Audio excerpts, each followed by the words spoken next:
If you've ever been a little bit neglectful and forgot to feed your sourdough starter, or even though you've been feeding it, it doesn't look quite how you think it should, I'm gonna help you out with that. Now, if you've been neglectful, like I have been with this sourdough starter has not been fed in almost 2 weeks and was actually sitting out on the countertop for over a week without being fed.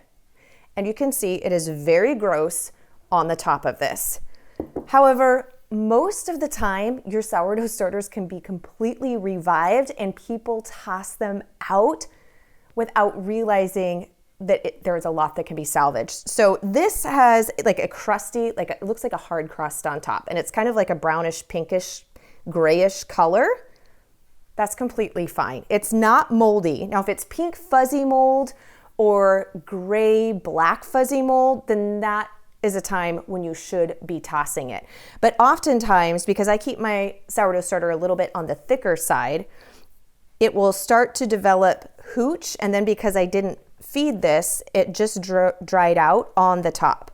So what you want to do is take a clean spatula and we're going to scrape off the top of this until we have just a tablespoon left down low, because down low obviously doesn't have any of this that's been on top of it. Sometimes it'll be really, really dark gray layer, especially if it's been in the fridge and you have let it go for months.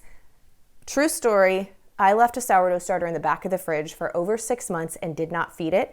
And when I pulled it out, there was an inch of almost black liquid on the top. And I did this exact same method, and my sourdough starter has been great and going ever since. So you want to remove all of this gross top layer. And you can see this is definitely a layer. So I'm going to scrape that all off of this jar. And I'm just gonna dispose of that in this one. So I wanna make sure that I'm getting all of that off, and the only thing left in here, you can see, is nice and clean. No signs of all of the dark gray, icky, brown, sludgy crust. So now you wanna make sure you get a brand new clean jar, and I like to use a clean spatula, and we're gonna transfer out this remaining healthy looking part of the starter from this jar, and we're gonna try not to touch the sides of the jar where some of the remains of the other starter, the top of the starter that was looking icky, may be. So I'm just gonna bring that up. Whoops, get a little bit on the side there.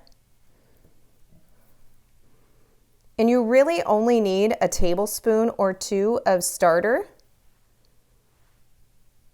in order to revive it. A lot of times people think you have to have a large amount, like a 1/4 cup or a 1/2 cup. You absolutely do not. You just need a small amount to revive this starter, so this is plenty.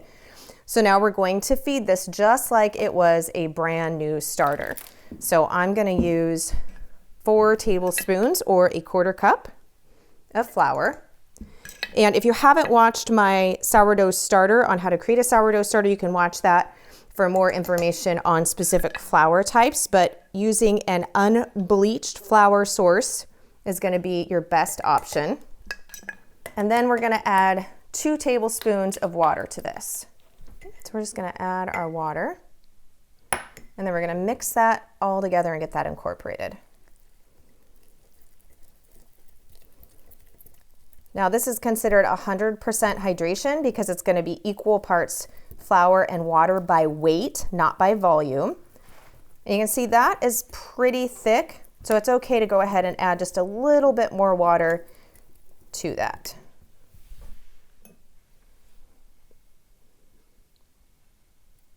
I like to scrape clean the sides of the jar. Oftentimes if you leave a lot of sourdough starter on the sides of the jar, it gets kind of crusty, and that can be areas because it's a small amount and it's not down in the sourdough starter where the good bacteria and the yeast are converting it, which helps to create an acidic environment that helps keep your mold at bay. So oftentimes if you have little bits on the side here and you don't scrape that down relatively clean, I'm not looking for spotless, that can cause problems. All right, so now this is about how thick. I like to keep mine on the thicker side. Like I said, I like it to have plenty of flour because that's what's feeding it, and you just want it enough water that all of your flour has been dissolved. So anytime you are reviving a dead sourdough starter, you want to treat it like it's a new starter, meaning you're going to be leaving it out at room temperature, and ideally you are feeding it twice a day and discarding once a day for about a week to get it really active again, because when you let it go that bad and it's been that long without being fed, there's not a lot of activity there, and you want to get it to be healthy and robust again. So this will leave out at room temperature. Now, sometimes you'll also have starters where they might not have that thick layer of sludge or that thick layer of hooch and actually be discoloring, but you'll look at it and there's hardly any bubbles. And sometimes it's been really active in the past and had lots of bubbles, but you don't have a lot of bubble formation anymore, and it doesn't seem very active, or it feels really watery. And I've had a lot of people tell me that their starter wasn't very bubbly anymore and it felt kind of soupy. And unfortunately, they just gave up on it or they threw it out. If there's any sign of bubbles, then there is still activity and life in your sourdough starter. So you want to just take it back again like it is a brand new immature starter and build it back up. So if it feels watery, then simply use more flour or less water at your feeding time. There's general ratios that we give, but you really want to go by how your starter is reacting and the feel of it. So if it feels watery, just increase the amount of flour or decrease the amount of water until it's nice and thick again. Keep it at room temperature, take it out of the fridge if you've had it in the fridge so that you can revive it, and then go back to discarding and feeding it. And I will link to that video so you can see what that looks like. But you're gonna wanna discard down once a day and ideally feed it twice a day for at least a couple of days. Usually it will bounce back and be fine with just a few days of that treatment. Now, another common thing that happens with sourdough starters is we know keeping your sourdough starter at a slightly warmer temperature can increase activity. And so a lot of times people will store them in the oven with a light on. And unfortunately, when you do that, sometimes people in the house don't know that there's a sourdough starter that is incubating in the oven, and they will begin to preheat the oven and cook your sourdough starter. I actually had the sourdough starter, when my oven is turned on, my very back burner back here will get really hot just from the heat of the oven, seems to escape on this back burner. And I had my sourdough starter actually sitting on the stovetop. I was getting ready to bake bread with it, and I was preheating the oven for something else, not using the stovetop, because obviously you wouldn't want to put a glass jar onto a burner, but I didn't think about the heat escaping in that back burner, even though the burner wasn't on. And the whole bottom of my sourdough starter cooked. And I was like, oh my goodness, did I completely just destroy this? So again, the top of it was the furthest away. So it was kind of the opposite of what I just showed you. I took just the top layer of the sourdough starter, the top tablespoon, put it in a new jar and fed it, and it came back and it was just fine.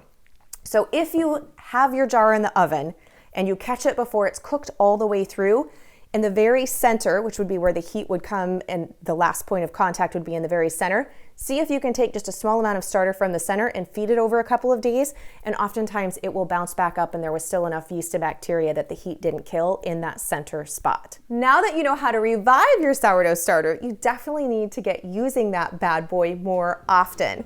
I have got a sourdough ebook with all of my absolute favorite sourdough recipes in it you can check out, or you can also go and watch my video right now on how to make delicious, easy sourdough sandwich bread.